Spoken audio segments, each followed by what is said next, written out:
하나님의 말씀은 에베소서 2장 11절로 22절까지 교독을 하시겠습니다.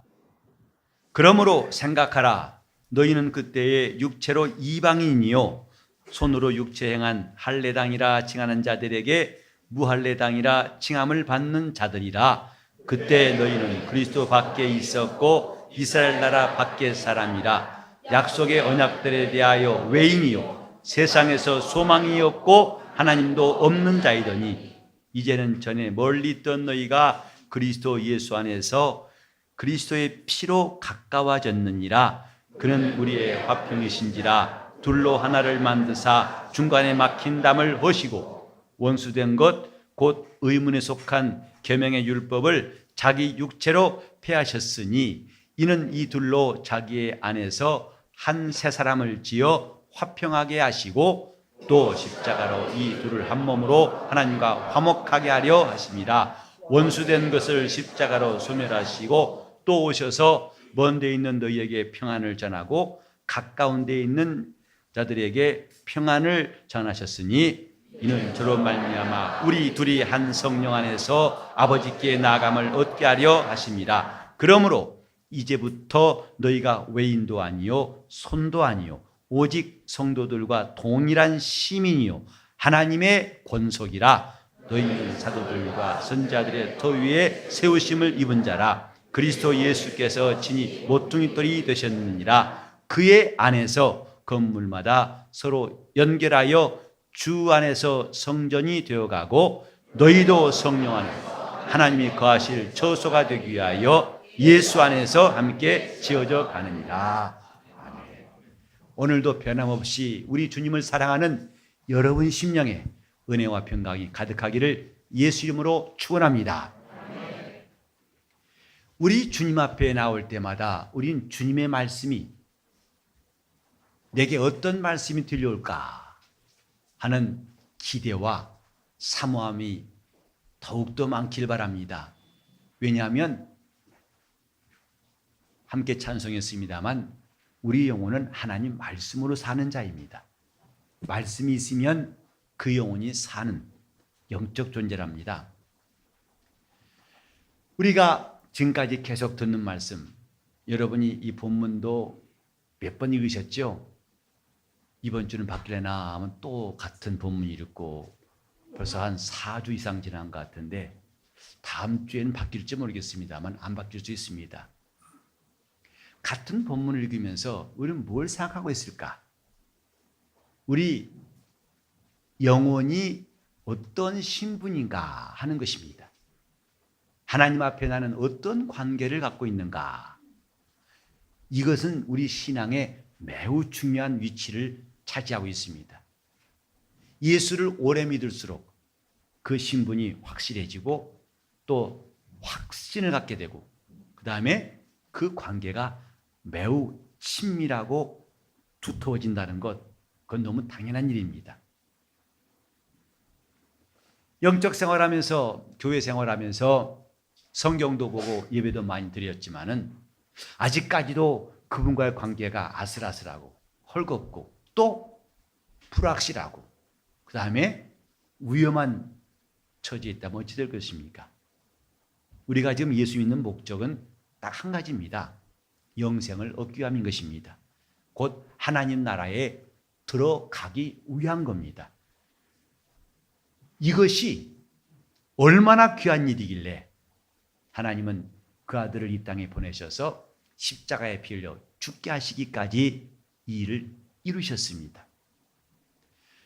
우리가 이런 영생에 대해서 한 걸음도 또 한 걸음도 하나님의 진리의 말씀에 대해서 조금 더 시야가 넓어지고 확실해진다는 것은 매우 중요한 일입니다. 우리는 하나님의 권속이다. 이것이 마침내 하나님 우리에게 주신 영원하고도 최고의 신분이라고 지난주에 말씀드렸습니다. 전에 멀리 있던 우리 이방인들이 하나님도 없고 소망도 없던 사람들, 이 땅에서도 유대인들에게 왕따를 당하고 하늘에서도 천사들에게 왕따를 당할 수밖에 없는 것이 바로 죄인들이거든요. 이방인들이거든요. 그런데 우리가 이제는 저 유대인들 부럽지 않게 하나님을 우리 아버지라 부를 수 있고 내가 그분의 자녀인 것을 담대히 말할 수 있는 신분이 무언가? 우리는 하나님의 권속이기 때문이다 라고 말씀드렸습니다. 다 같이 합시다. 하나님의 권속. 그 말은 하나님의 집에 속한 구성원, 하나님의 가정이다 이 말이에요. 예수께서 우리에게 주신 은혜가 뭐냐? 하나님의 권속이 되게 하신 것이고, 이제 우리는 하나님의 권속에 대해 이해하려면 하나님의 집이 무엇인가부터 알아야 됩니다. 왜냐하면 그 집에 속한 사람이 권속이라고 했으니까. 성경에 교회를 하나님의 집이라고 그랬어요. 바울이 디모데에게 보낸 편지에도 나와 있죠. 내가 이르기 전에 네가 하나님의 집에서 어떻게 행할 것을 알게 하기 위해서 디모데 전서와 후서를 쓴다 하고 말했습니다. 교회는 하나님의 집이에요. 그래서 하나님이 이 집을 세우실 때에 오늘 여기 보면 기초가 있습니다. 너희는 선지자들과 사도들의 터 위에 세우심을 입은 자라. 곧 교회의 터가 어디냐? 사도들과 선지자들의 터. 그들이 예언하고 그들이 증거한 그 믿음 위에 교회가 세워진 것이고, 그 다음에 그리스도 예수께서 친히 모퉁이돌이 되셨느니라 했습니다. 그래서 오늘 드릴 말씀은 예수는 모퉁이돌이다 하는 내용입니다. 다 같이 합시다. 예수는 모퉁이돌이다. 모퉁이돌이 뭔가에 대해 혹시 모르는 분도 있을지 몰라요. 건물을 보면은 이쪽 벽하고 이쪽 벽이 수직으로 만나게 되죠. 그때 이것을 이어주고 지탱하는 중요한 돌이 바로 모퉁이돌이에요.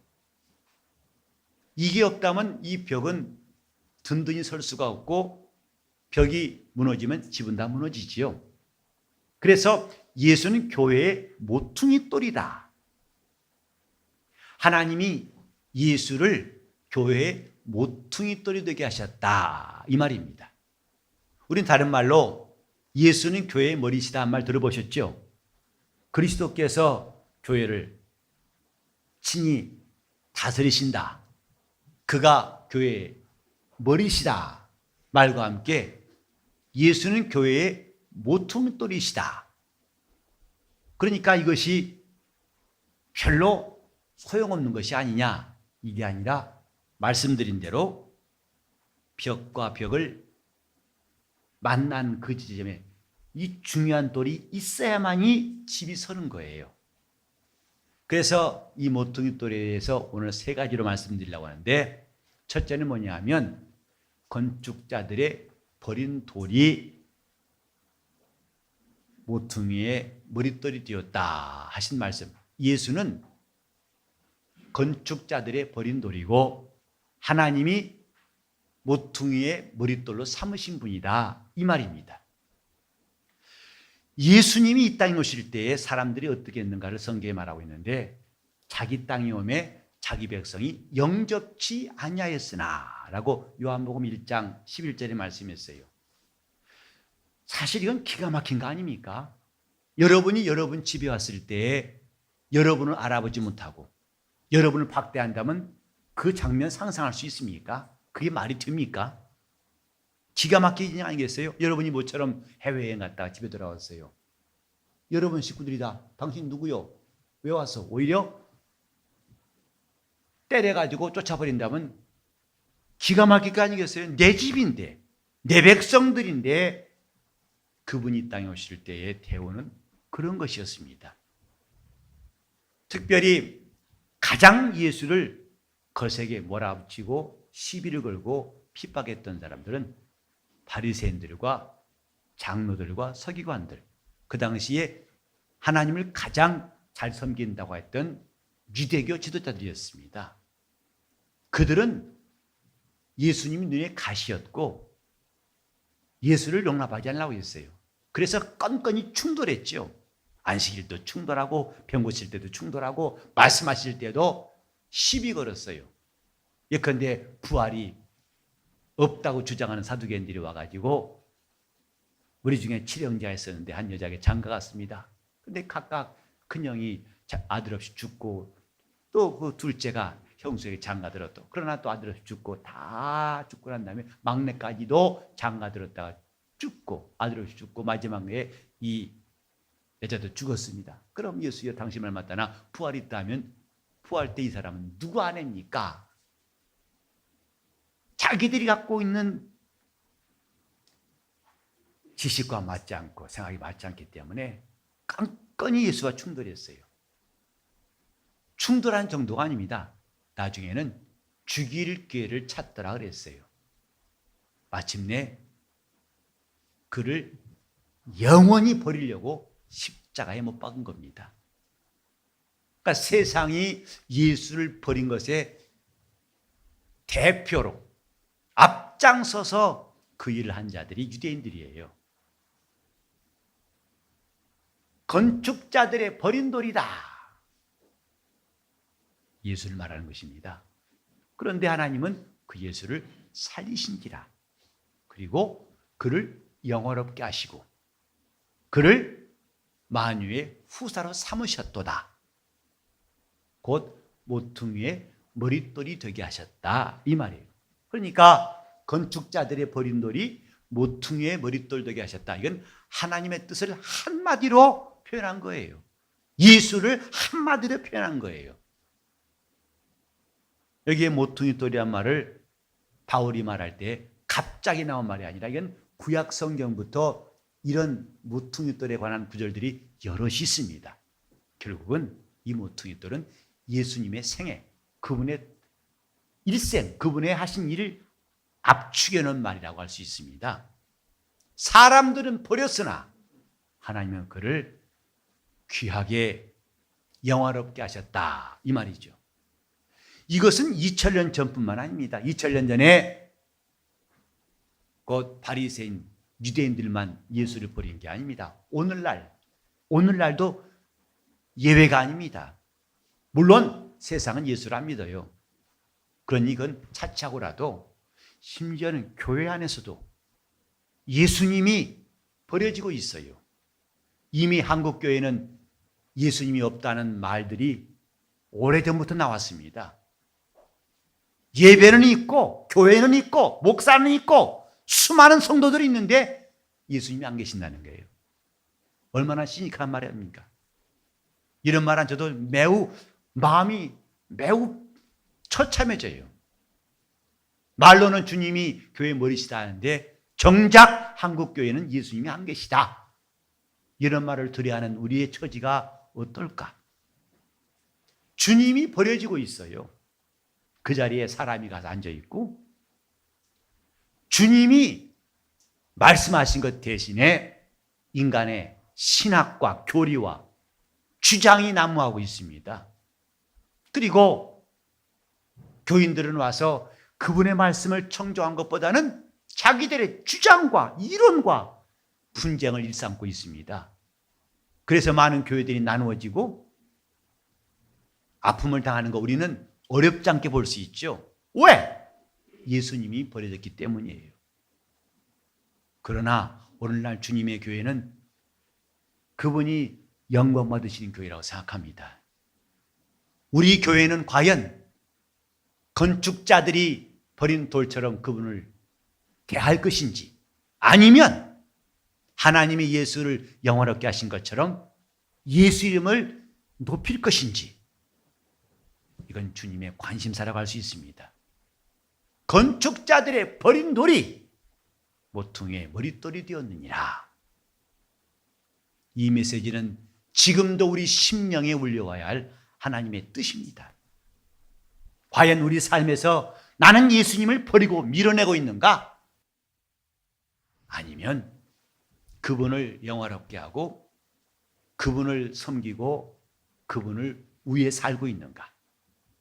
이거에 따라서 영생과 멸망이 정해지는 겁니다. 이처럼 첫째로 예수는 건축자들의 버린 돌로서 모퉁이의 머릿돌 되신 분이다. 두 번째로는 예수께서 모퉁이 돌 되신 것은 곧 베드로전서 2장 6절에 보면 보배로운 돌을 내가 두었노니, 그 모퉁이 돌을 두었노니 누구든지 저를 믿는 자는 부끄러움을 당하지 않을 것이다, 이런 말씀이 있어요. 다시 말해서 그는 구원의 반석, 구원자이신 예수란 뜻입니다. 아까도 말씀드렸듯이 바로 모퉁이 돌이라는 것은 이쪽의 벽과 이쪽의 벽을 만나는 데서 둘 다 견고히 붙들어주는 아주 중요한 돌이에요. 예수께서는 이 땅에 유대인의 구주로 오신 것이 아닙니다. 온 인류의 구주로 오셨어요. 그래서 첫째는 유대인에게요, 또한 헬라인에게라고 바울이 말한 것처럼 이 둘을 차별하지 않고 자기 안에서 하나가 되게 하셔서 하나님께 나아갈 수 있도록 구원하신 구세주이십니다. 예수님이 없었다면요, 이스라엘과 사마리아, 곧 유다와 사마리아는 영원히 화해할 수 없어요. 하나 될 수 없어요.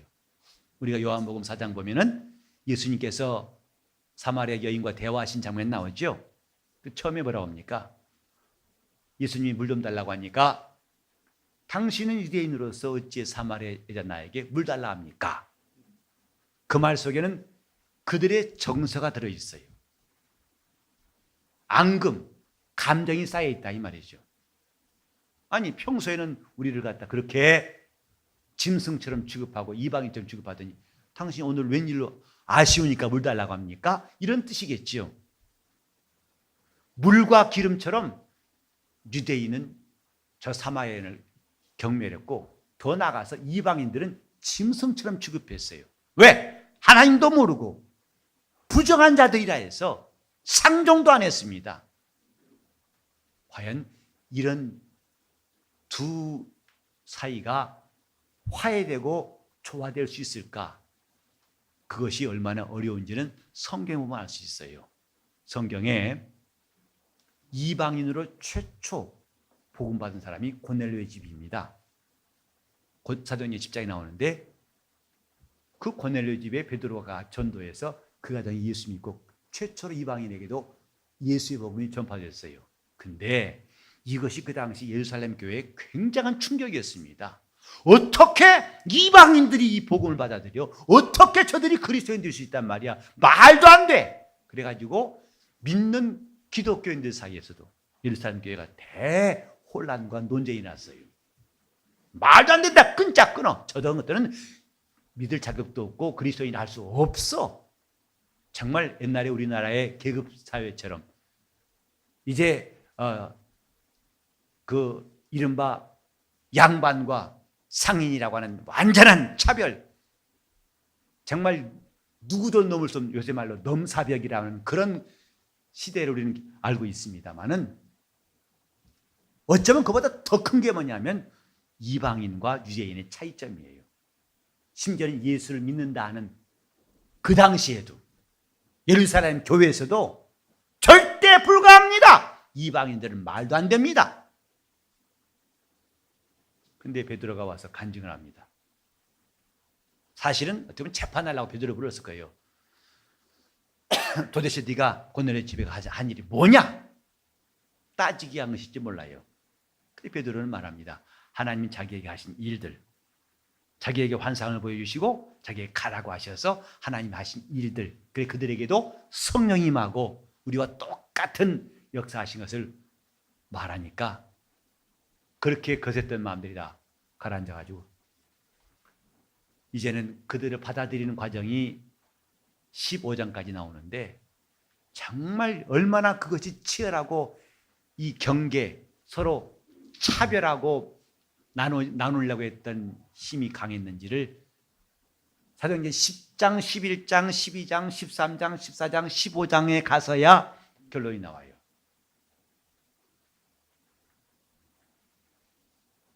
원래 정말 섞일 수 없는 관계. 우리는 잘 모르죠. 유대인들의 입장을. 그러나 그들의 입장에서 본다면 이방인들은 절대 불가합니다. 함께 상종할 수 없는 자들. 근데 예수께서 십자가에 피 흘리셔서 이들도 차별하지 않고 똑같이 그리스도 안에서 하나가 되게 하셔서 하나님께 나가게 하셨다. 곧 예수는 구원자시다 이 말이죠. 그는 모퉁이 돌이다. 곧 그는 유대인과 이방인의 동일한 구주시다. 그래서 우리는 이런 교회라면, 주님이 모퉁이 돌 되신 교회라면 교회 안에서 차별은 없어야 됩니다. 많이 배운 사람과 못 배운 사람, 가진 사람과 없는 사람, 천한 사람과 귀한 사람, 이런 차별을 두는 것은 결코 주님이 모퉁이 돌 되신 교회가 아니에요.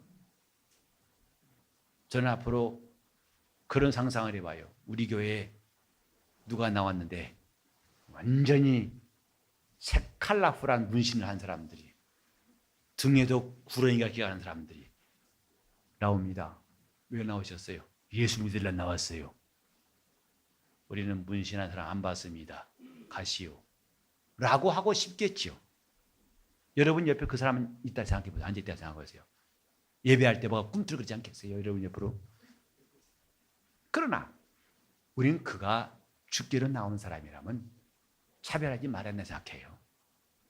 비록 동성애자일지라도, 그러나 그가 살려고 주 앞에 나오겠다 할 때는 당신은 안 돼.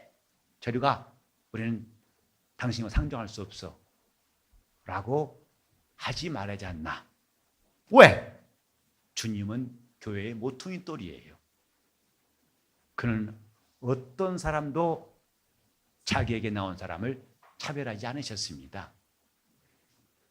그렇기 때문에 교회에서는 지방색을 말할 것도 없고 정치색 말해도 안 됩니다.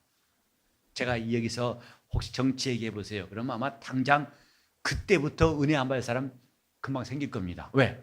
나와는 다른 색깔이구나. 나는 파란색이, 저 사람 목사는 빨간색이네. 그다음에 여러분 당장 마음에 문 닫힐 사람이 있을지 몰라요. 또 지방색. 우리는 어디 살고가 중요한 게 아닙니다.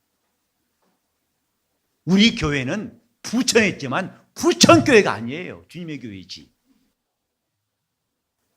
지금 우리 마음속에 주님이 모퉁이 돌 되신다면 이런 논란은 쓸모가 없을 거예요. 우리 교회 처음 생겼을 때 누가 홈피를 만들 때 그 홈피에다가 쏘는 게 부천 생수회관교회 있어서 내가 고치라고 그랬어요. 부천째 빼시오 그랬어요. 그냥 생수회관교회 쓰라고 그랬어요. 어느 지역에 어느 사람들이 중심이 되는 게 아니라 주님이 모퉁이돌 되십니다.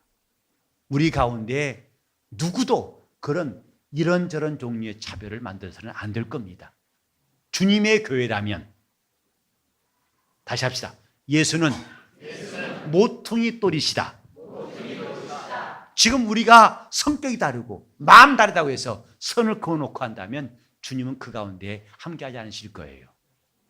차별이 없습니다. 그래 바울이 서신을 통해서 강조한 게 뭡니까? 유대인이나 이방인이나 차별이 없습니다. 자, 예수는 모퉁이 돌이시다. 여러분들은 차별이 없으시다 이렇게 하세요. 예수는 모퉁이 돌이시다. 차별이 없으시다. 유대인과 이방인을 그가 하나가 되게 하셔서 이들이 견고한 그 둘에게 매우 중요한 머릿돌 되셔가지고 주님이 세우신 것이 바로 교회예요. 구원은 차별이 없고 교회는 당짓는 것이 없어야 됩니다. 그 사람 나중에 심판을 꼭 받을 겁니다. 교회에서 당짓는 사람 반드시 심판받습니다.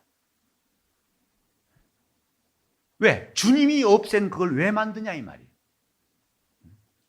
하나님께서 우리에게 주신 은혜를 우리는 받은 사람이라면 주님이 하신 일에 동의해야 됩니다. 맞다고 우리 인정하고 그를 따라야 됩니다. 내 생각이 다르다고 해서, 내 마음 다르다고 해서 그걸 주장해서 주님과 멀어질 필요가 있겠습니까? 예수는 교회의 모퉁이 돌이십니다.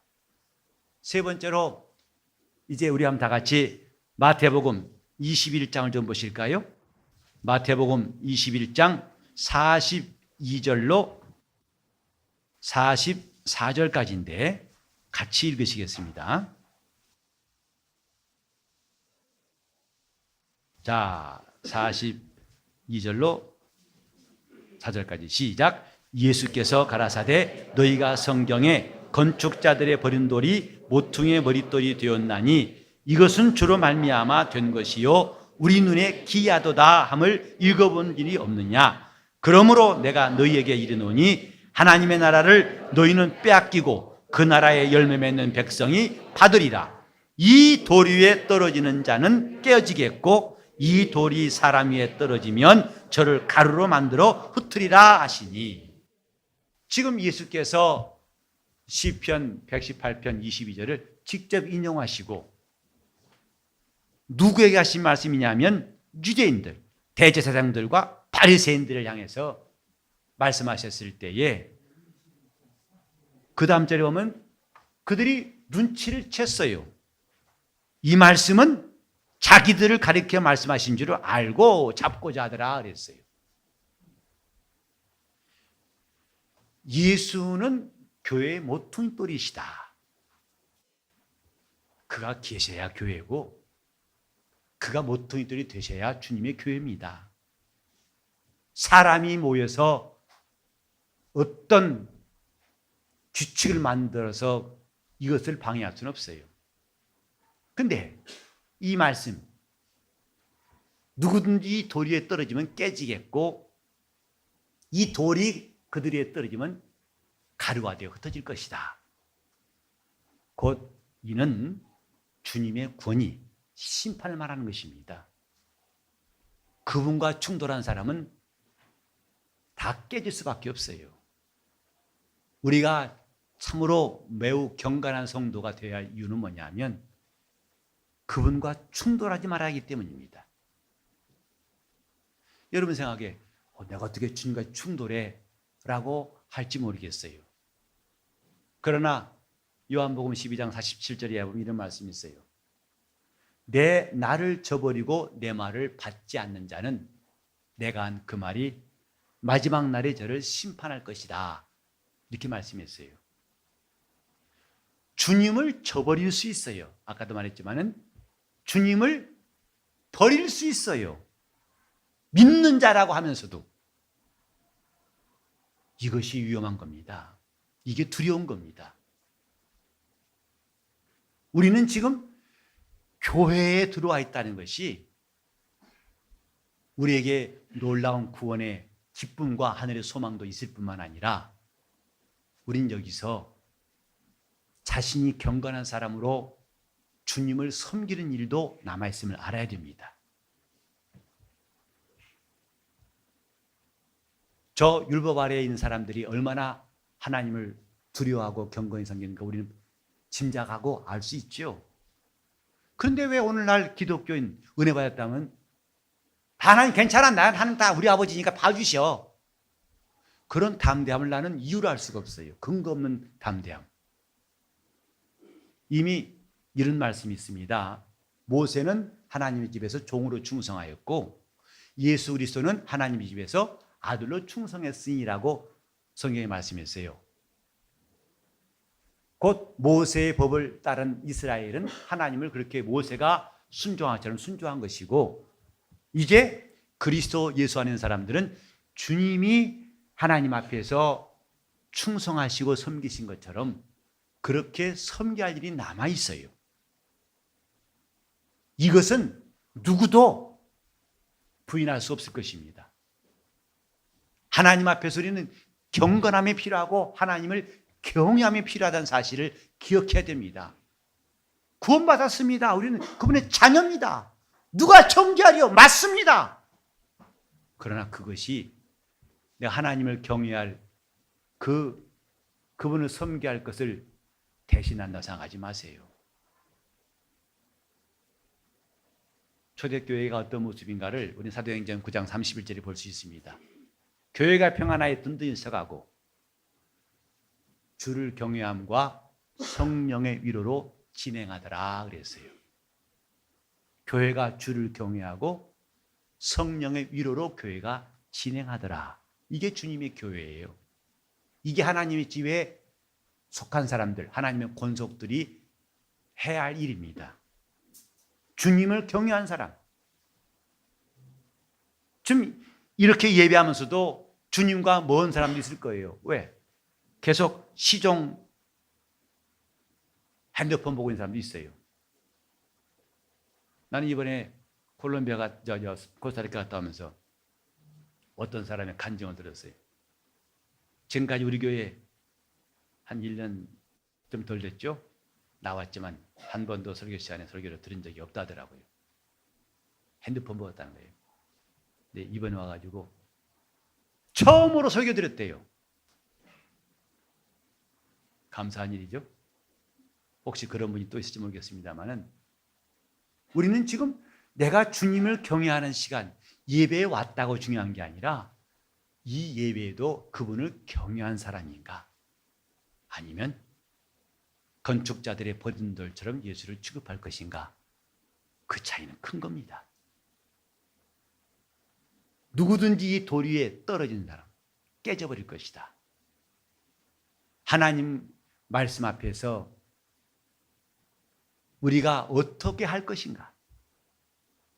그 돌이 떨어지면 가루로 만들어 흩어버릴 것이다. 그분의 심판은 무섭고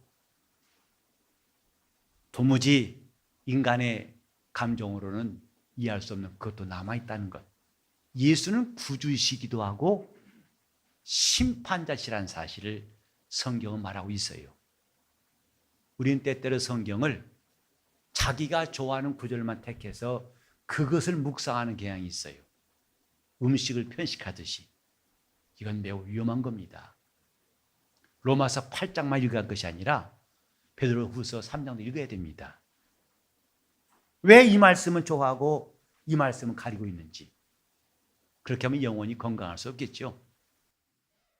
예수는 구주이시기도 하고 심판자이시다 하고 성경은 가르치고 있어요. 예수님이 마태복음 13장에서 천국에 비유하실 때에 마지막 비유가 뭐냐면 좋은 고기와 나쁜 고기의 비유예요. 천국은 마치 그물의 고기를 가져다가 바닷가에 앉아가지고 거기서 좋은 고기와 나쁜 고기를 고르는 사람과 같다고 주님 말씀하셨어요. 우리가 예수 믿는다고 빛깔만 비슷하다고 해서 그날에 가서 통하지 않을 겁니다. 그물 안에 들어왔을지라도 주님은 나중에 거기서 좋은 고기와 나쁜 고기를 구별하실 때가 남아 있어요. 그래서 우리는 나그네 같이 있는 이때에 두렵고 떨림으로 너희 구원을 이루라 하신 베드로 사도의 말이 기억납니다. 그분과 충돌한 사람은 이룰 것이 없는 것 정도가 아니라 나중엔 불행해집니다. 우리는 예수가 교회의 머릿돌이시다. 모퉁이 돌이시다. 교회는 예수를 모퉁이 돌로 하여 세워진 주님의 몸이라는 사실을 기억한다면 우리가 어떻게 신앙생활할 것인지, 어떻게 내 영혼을 길들여야 할 것인지. 제가 지난 수련회 때 말씀드린 거 기억나시죠? 제가 이런 단상에서는 말씀 안 드렸어요. 간증이기 때문에. 저는 그때의 충격을 잊을 수가 없어요. 예수를 믿는 사람들, 우리는 마침내 그분이 이 다음에 오실 때 그 그물 아래 있었을 뿐만 아니라 거기서도 좋은 고기로 주님 앞에 나갈 수 있기를 바랍니다. 그것이 참 신앙인이에요. 예수는 교회의 모퉁이 돌이시다. 그분을 무시해버리고 하는 신앙생활은 그분이 없는 교회는 교회가 될 수가 없습니다. 우리 교회는 예수께서 주님 오실 때까지 모퉁이 돌 되게 하시기를 예수 이름으로 축원합니다. 그게 주님의 교회입니다. 나는 우리 주님의 교회에서 마침내 그분이 좋은 고기를 권하실 때 꼭 그의 손에 잡힐 수 있도록, 내 영혼이 받은 구원을 잘 이루고 믿음을 지킬 수 있도록 자기 영혼을 잘 단장할 수 있기를 예수 이름으로 축원합니다. 기도하시겠습니다. 기도하실 때 내 영혼이 우리 주님 모퉁이 돌 되신 주님의 교회에서 영혼을 잘 단장하고 자기 영혼이 주님 손에 길들여질 수 있도록 통성으로 기도하시겠습니다. 하나님 아버지, 우리가 하나님의 집 곧 교회에서 주님이 모퉁이 돌 되신 것을 잘 기억하게 도와주시고, 이 교회에서 우리는 하나님 앞에 영적 생활하게 도와주옵소서. 그러므로 세상은 예수를 버렸고 또 당시의 서기관과 대제사장들과 장로들은 예수를 버렸을지라도 하나님이 그를 살리시고 높이신 것을 우리가 아멘하고, 우리도 주님을 이렇게 영원롭게 할 수 있는 성도, 주님을 잘 섬기는 성도들이 되게 하여 주시옵소서. 우리는 지금 있는 곳이 내가 머물 것이 아니라 나그네로 잠깐 머문 것인 줄을 알게 하셨사온즉 이때를 두렵고 떨림으로 구원을 이루게 도와 주시옵시고, 하나님이 피 흘리신 영혼들마다 지금뿐만 아니라 그 마지막 날도 주님 앞에 우리 모두가 다 있게 도와 주시옵시고, 영적 생활을 제대로 하는 기쁨이 있게 도와주시며 우리가 주님을 사랑하고 사모하고 순종하는 거룩한 성도로 살게 도와 주시옵소서. 예수 이름 받들어 기도를 드리옵나이다.